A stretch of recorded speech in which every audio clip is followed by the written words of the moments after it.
Hi everyone, welcome to my channel literature with கிறிஸ்தராஜ்.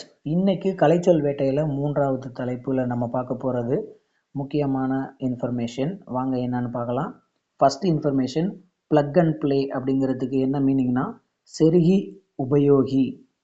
அடுத்தது manufacturing facilities அப்படிங்கிறது தயாரிப்பு வசதிகள்.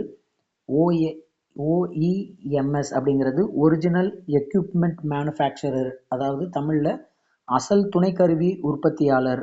அடுத்தது சார்ஜிங் இன்ஃப்ராஸ்ட்ரக்சர் மேனுஃபேக்சரர் அப்படிங்கிறது மின்விசை சேமிப்பு உள்கட்டமைப்பு உற்பத்தியாளர்.